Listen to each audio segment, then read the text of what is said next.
누가복음 2장 8절부터 11절까지 말씀. 그 지역에 목자들이 밤에 밖에서 자기 양떼를 지키더니 주의 사자가 곁에 서고 주의 영광이 그들을 두루 비추매 크게 무서워하는지라. 천사가 이르되 무서워하지 말라. 보라, 내가 온 백성에게 미칠 큰 기쁨의 좋은 소식을 너에게 전하노라. 오늘 다윗의 동네에 너희를 위하여 구주가 나셨으니 곧 그리스도 주시니라. 아멘. 오늘 제목은 최고의 선물, 최고의 가치입니다. 이게 뭘까요? 선물이죠, 선물, 그죠? 자, 그림만 딱 봐도 이게 사람들 유형이 좀 나뉘어집니다. 저는 포장지는 전혀 궁금하지 않는 사람입니다. 네. 별로 이렇게 막 알록달록한 걸 봐도 별로 감동이 있거나 그러지는 않거든요. 저의 궁금증은 저 선물 안에 과연 뭐가 들었을까 하는 사람이 있고요. 또 저와 다르게 우리 박 목사님처럼 감수성이 굉장히 풍부한 사람은 와, 이 꽃이 너무 이쁘다. 저는 태어나서 꽃이 이렇게 아름답다라고 말 표현한 지 별로 없거든요. 그렇다고 해서 사람의 공감의 능력은 떨어지지는 않습니다만은 여튼 간에 선물을 받아본 적이 있을 겁니다. 그죠? 근데 선물을 받으면 기분이 좋습니다. 기분이 좋습니까? 네. 혹시나 기분이 별로 안 좋다면 빨리 가까운 병원에 가셔서 정신과 치료를 받아보시는 게 좋을 듯 합니다. 오늘도 특히 오늘도 학습 세례식 받는 우리 귀한 성도님들 교회에서 준비한 선물이 많아요. 그러니까 우리 교회 잘 오신 거예요. 제가 몇 군데 교회를 거쳐서 사역을 해봤지만 우리 모든 민족교회처럼 교회에서 선물 주고 구역에서 선물 주고 기관에서 선물 주고 전도자가 선물 주고 친한 사람이 선물 주고 이런 계획이 없습니다. 때론 기관 어르신들한테 선물 준비해 주십시오라고 전화할 때가 좀 부담이 돼요. 이번에도 42여 전도에 권사님께 전화 들어가지고 한 분 계시니까 좀 준비해 주세요. 목사님 요즘 기관 모임 안 해요. 회비를 안 걷어요 라고 해요. 좀 난처하긴 한데 그래도 기꺼이 기쁨으로 한 분을 위해서 선물을 준비해 주신다고 제게 말씀해 주셨습니다. 이렇듯 그 외에도 하나님께서는 우리에게 주신 여러 선물들이 있습니다. 그죠? 여러분은 그 중에 하나를 뽑으라면 무엇을 말하시겠습니까? 많습니다. 그죠? 저는 뭐 딱 하나 뽑으면 자녀죠, 자녀. 그 웃음은 뭔가요? 상당히 기분 나쁜데 안 믿는 것처럼 이렇게 느껴지는데 물론 키우기도 힘들고 막 잘하면 너 사고도 치고 막 말도 안 듣고 맨날 싸우고 막 물론 그렇지만 그래도 그것보다는 자녀를 통해 얻는 기쁨, 행복 또 위로가 더 크다는 얘기죠. 무엇보다 제가 자녀를 키우다 보니까 이 자녀를 통해서 저의 성품을 다듬어 가시는 하나님을 발견하고 있다니. 저는 이제 그만 발견해도 되는데 또 주셔가지고 6월달이 되면요 제가요 4아이의 아빠가 됩니다. 와, 아니 박수는 안 치셔도 됩니다. 아니 박수 쳐달라는 말은 아니고요. 저는 결혼 전에도 결혼하고 이후에도 한 번도 기도해 본 적이 없어요. 4명 달라고. 근데 제 아내가 기도하고 있더라고요. 공생각해보면 제 기도보다는 제 아내 기도빨이 더 센 것 같습니다. 그래도 너무나 감사하게도 이번에도 딸일 듯 합니다. 그 소식 듣고 너무 기쁘듯이 없던 힘도 막 생기고 막 성별도 정확합니다. 우리 집에 가면 이제 앞으로 이제 남자 셋, 여자 셋. 싸울 때도 남자 편 먹고 여자 편 먹고 그런 일은 없겠지만 하여튼 그런 것 같습니다. 그런데 여러분, 자녀가 아무리 좋고 이 세상에 아무리 좋은 선물이 있다 할지라도 하나님께서 우리에게 주신 최고의 선물, 가장 위대한 선물은 단연코 예수 그리스도십니다. 저는 제 자녀보다 우리 주님을 더 사랑합니다. 어느 것과도 비교할 수 없다는 얘기죠. 오늘도 우리를 향해서 이렇게 사랑스러운 눈으로 인자한 모습으로 오늘 영진 씨를 바라보고 계신다. 잘 왔다 뿐만이 아니고 예배드리는 모든 우리 성도 한 분 한 분을 우리 주님께서는 이런 시선으로 바라보고 계신다는 거예요. 믿으시기 바랍니다. 우리 하나님의 사랑, 우리 주님의 사랑은 영원하다는 것입니다. 오늘 본문에서 이렇게 말씀하고 있습니다. 10절과 11절을 함께 읽도록 하겠습니다. 시작. 천사가 이르되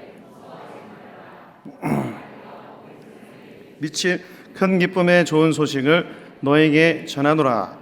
오늘 다윗의 동네에 너희를 위하여 구주가 나셨으니 곧 그리스도 주시니라. 아멘. 천사들이 목자들에게 예수님의 탄생의 소식을 전합니다. 그런데 오늘 말씀 이렇게 말해요. 내가 온 백성에게 미칠 큰 기쁨의 좋은 소식이라는 얘기예요.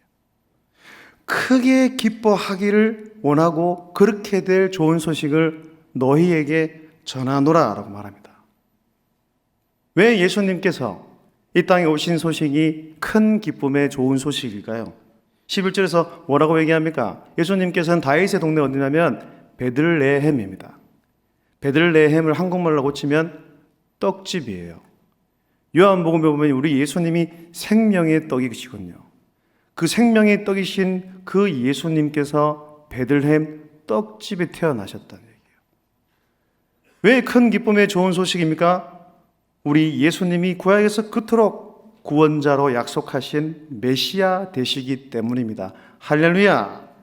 이 기쁨의 소식이 그 목자들에게만 미친 것이 아니고 오늘 예배를 드리고 학습 세례, 입교를 받는 우리 모든 귀한 주의 백성들에게도 미쳤다는 사실을 믿기를 바랍니다.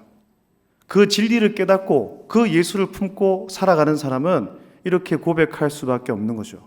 주 예수보다도 귀한 것은 없네. 이 세상 부귀와 바꿀 수 없네. 영죽을 내 대신 돌아가신 그 놀라운 사랑 잊지 못해. 세상 즐거움 다 버리고 세상 자랑 다 버렸네. 주 예수보다 더 귀한 것은 없네. 예수 밖에는 없네. 할렐루야. 이 찬양의 고백이 저와 여러분 모두의 고백이 될 수 있기를 주님의 이름으로 축복합니다. 그렇다면 우리 예수 그리스도가 우리에게 가장 위대한 선물, 최고의 선물인 이유는 과연 무엇일까요? 짧게 세 개 좀 알아보려고 합니다. 함께 읽겠습니다. 시작. 하나님께서 당신 자신을 주신 것이기 때문에 그렇다는 겁니다. 여러분, 우리가 가끔 어떤 기사, 어떤 이야기 들을 때 어떤 이야기를 듣고 감동을 받습니까? 자신이 가진 전부를 기부하는 사람. 와, 감동이 되잖아요. 그리고 자기 몸을 던져 동료를 구한 한 선생님, 또 제자를 구한 한 교사, 경찰관, 그와 같은 이야기 들으면 모든 사람들이 감동을 받게 된다는 것입니다. 그런 이유가 과연 무엇일까요? 그것은 자신의 전부를 내어 주었기 때문이라는 것이죠. 이렇듯 최고의 선물은 자신을 주는 것입니다. 그런데 하나님께서는 당신 자신을 우리에게 선물로 주셨다는 겁니다. 여러분, 예수 그리스도는 궁극적으로 말하면 하나님 자신입니다. 그래서 신약 성경 빌립보서 2장 6절에 보면 이렇게 이야기를 하고 있습니다. 그리스도 예수는 하나님과 본질이 같은 분이셨지만 하나님과 동등한 존재가 되려 하지 않으시고 오히려 당신의 것을 다 내어놓고 종의 신분으로 취하셔서 우리와 똑같은 인간이 되셨습니다. 우리가 읽는 개역 개정 성경책을 보면 근본 하나님의 본체 신의를 공동 번역에는 하나님과 본질이 같은 분이라고 말씀하고 있습니다.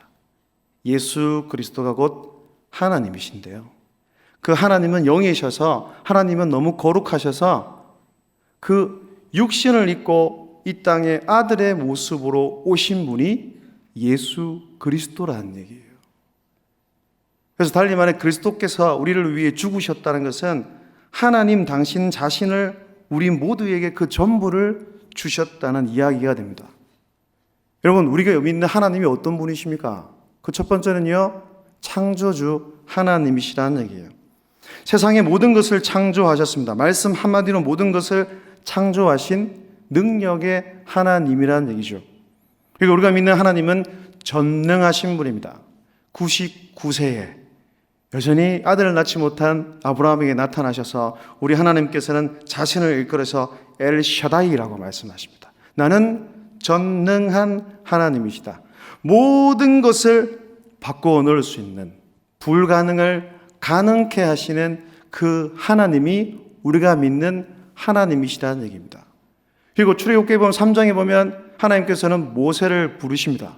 모세를 부르시면서 자기 자신을 이끌어서 이렇게 말합니다. 스스로 계신 자, 스스로 존재하는 자. 한번 물어보죠. 우리 허예준, 이 땅에 스스로 존재하는 사람이 있을까요? 없어요. 우리 예준이도 부모님 없었으면 이 땅에 태어나지 못해요. 근데 크면서 자녀들이 착각해요. 자기 잘나서 살아간 줄 알고. 그러시면 안 됩니다. 오직 우리 하나님만이 이 세상을 창조하기 전부터 계셨고 스스로 존재하시며 지금도 존재하셔서 우리를 지키시고 계시다는 거예요. 이분이 육신을 입고 예수님의 그 아들의 모습으로 와서 우리를 위해 죽으셨는데 이게 우리를 향한 최고의 사랑, 최고의 선물이 아니면 과연 무엇이냐는 거예요. 그뿐만이 아니죠. 그분은 지금도 우리와 함께 하십니다. 그래서 임마누엘이라고 하시는 거예요. 우리와 함께 하시는 하나님. 여러분, 마태복음 1장을 보면 예수님이 태어나는 소식, 기사가 적혀 있거든요. 예수님께서 이 땅에 오신 목적을 두 가지로 딱 이야기를 해줘요. 첫 번째는 구원이에요. 자기 백성을 그들의 죄에서 구원할 자이심이라. 예수님의 이름이에요. 그리고 그 몇 구절 넘어가면 이렇게 이사야의 말씀을 본따서 설명하세요. 보라, 처녀가 잉태하여 아들을 낳을 것이요 그 이름을 임마누엘이라고 하라고 하는 겁니다. 예수님이 이 땅에 오심을 통하여서 예수 그리스도를 보면서 우리는 뭘 느끼게 돼요? 하나님은 여전히 살아계시구나. 하나님은 여전히 나와 함께 하시구나. 하나님이 나를 여전히 인도하시구나. 그 사실을 믿을 수 있기를 바랍니다. 그리고 두 번째 최고의 선물은 이유는 함께 읽겠습니다. 시작. 아멘. 받을 자격이 있는 사람은 단 한 명도 없습니다. 이걸 설명하는 데서 저는 이제 이 두 가지 단어를 잘 사용합니다.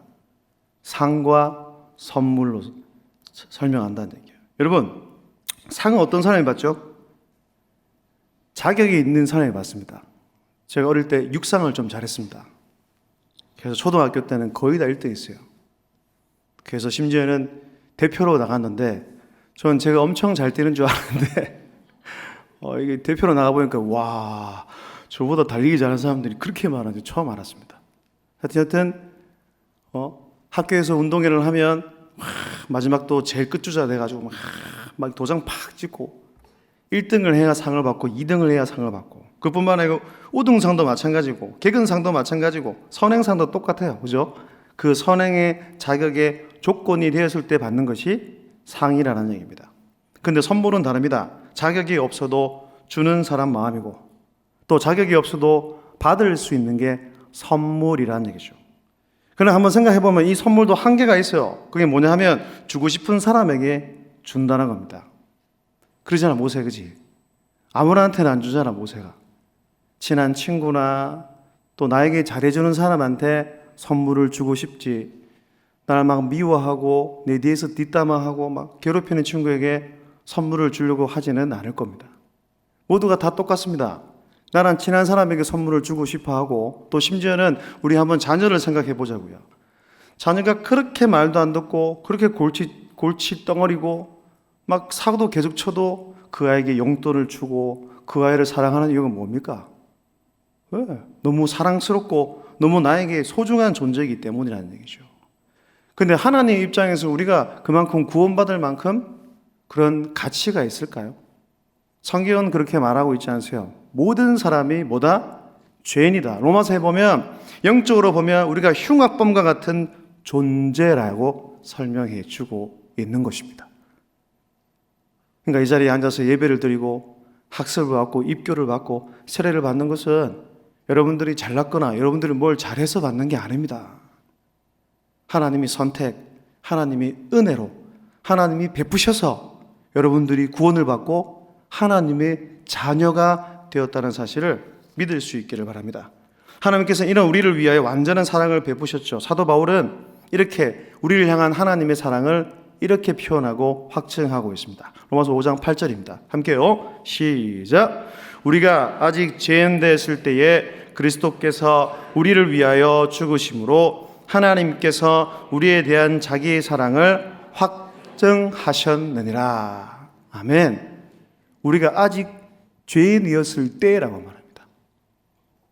우리가 죄인이 아닐 때가 아니고 우리가 죄에서 벗어날 때가 아니고 우리가 아직 여전히 본질상 진노의 자녀로서 지옥 갈 수밖에 없던 그때 그리스도께서 우리를 위하여 죽으심으로 하나님께서 우리에 대한 자기의 사랑을 확증하셨다고 성경은 분명 우리에게 말씀하고 있습니다. 사랑하는 여러분, 오늘도 우리 주님은 여러분들을 요청하고 초청하십니다. 수고하고 무거운 짐진 자들아 다 내게로 오라. 내가 너희를 쉬게 하리라. 할렐루야. 아직까지 그리스도를 영접하지 못했거나 의심이 있는 분들, 주님의 그 초청에 응답할 수 있기를 바랍니다. 그리고 인생을 살아다 보면 예수님을 믿지만 지치고 게으를 때도 많죠. 여러분 기억하십시오. 세상은요 우리를 부끄러워하고 미워합니다. 심지어 내 남편도, 아니 살아가는 내 자신도, 아이고 이놈의 인생 이게 뭐냐 고 생각하고 좌절하지만 우리가 믿는 하나님은 그러지 않는다는 거예요. 우리를 부끄러워하지 않습니다. 우리를 미워하시지 않습니다. 우리를 그렇게 여기지 않습니다. 우리에게 여전히 관심이 있으시고 소중히 여기시고 우리를 지금도 너무나 사랑하신 분이 우리 주님이십니다. 그래서 힘들고 괴롭고 어릴 때 예수 믿는 사람은 누구한테 가야 돼요?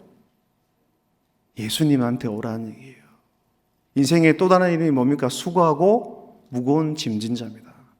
그 무거운 짐을 우리 주님께 내어 맡기고 그 주님께서 내 짐을 대신 저 짐으로 우리는 작은 짐만 탁 등에 업고 우리 그리스도를 따라가는 주의 제자들이 다 될 수 있기를 주의 이름으로 축복합니다. 마지막 세 번째입니다. 함께요. 시작. 참된 구원의 선물이기 때문입니다. 여러분 이 세상에 어떤 것도 우리를 구원에 이르게 하지는 못합니다. 나에게 억만금이 있다 하더라도, 심지어 대통령이 큰 상을 줬다 하더라도 여러분 구원을 다른 말로 바꾸면 영생입니다. 영생. 어떤 선물이 나를 영원한 생명으로 이르게 합니까? 예수님을 만나고 예수님이 내 안에 들어오면 내 안에 참된 변화가 일어납니다. 참된 만족이 나고 참된 기쁨이 일어납니다. 그런데 거기서 그치는 게 아니에요. 영원한 삶으로 이어간다는 거예요. 이 세상에 그 어느 것이 우리를 영원한 천국으로 인도하십니까? 오직 예수님만이 참된 구원자가 되시기 때문입니다. 여러분, 영원한 생명이 있으시다는 것을 우리가 어떻게 알 수 있습니까? 복음의 두 가지 특징 제가 여러 번 말씀드렸습니다. 오늘 기초로 배워야 되는 복음은 두 가지입니다. 예수님의 십자가와 그리고 뭐라고요? 부활하심이에요. 부활은요 예수님의 이 구원사역의 최종 마침표예요. 마침표. 내가 영원하다는 사실을 오늘 우리에게 말씀하고 있는 겁니다. 그걸 믿을 수 있기를 바랍니다. 우리 주님만이 영원하십니다. 영원한 주님이시기에 우리에게 영생을 줄 수가 있는 거예요.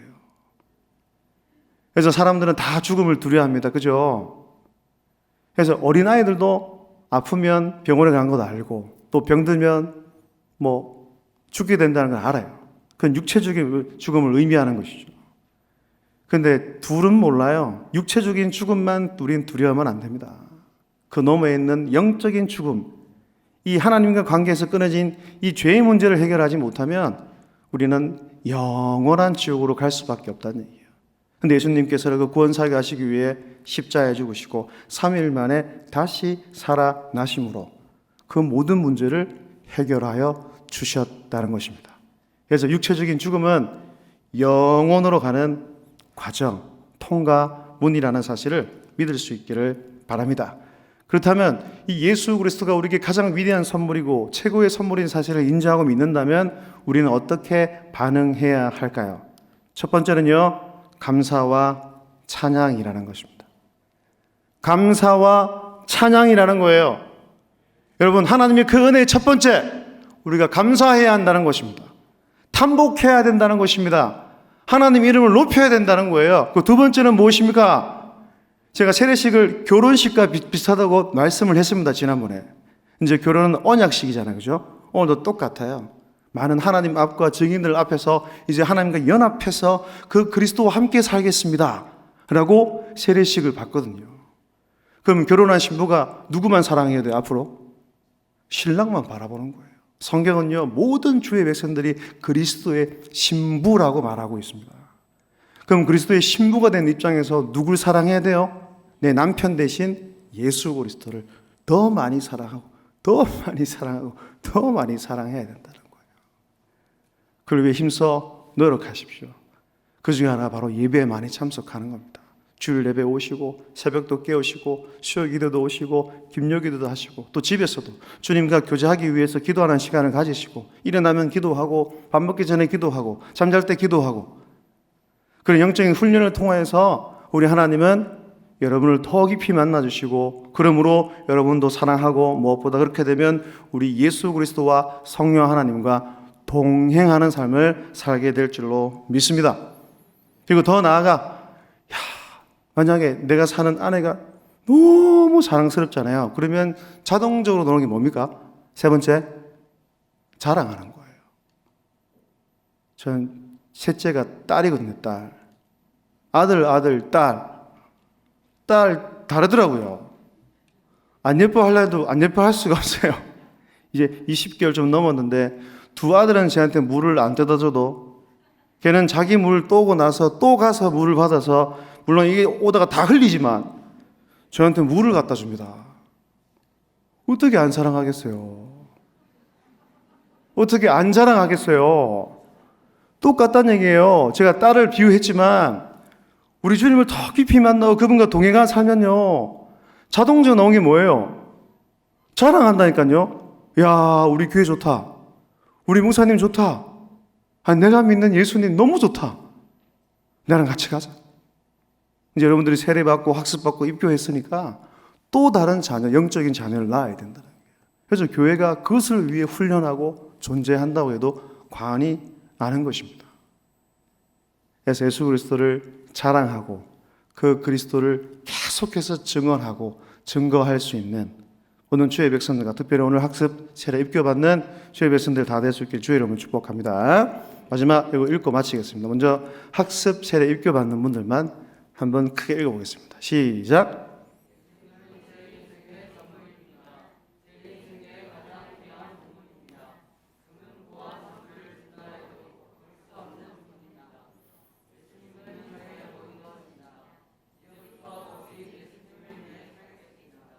아멘. 박수.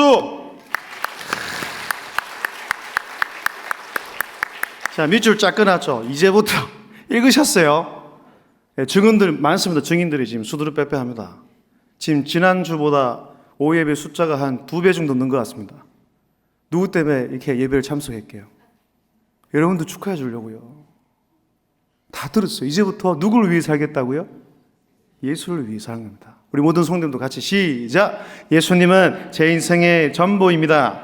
제 인생의 가장 귀한 보물입니다. 금은보화 전부를 준다고 해도 바꿀 수 없는 분입니다. 예수님은 저의 모든 것입니다. 이제부터 오직 예수님을 위해 살겠습니다. 할렐루야.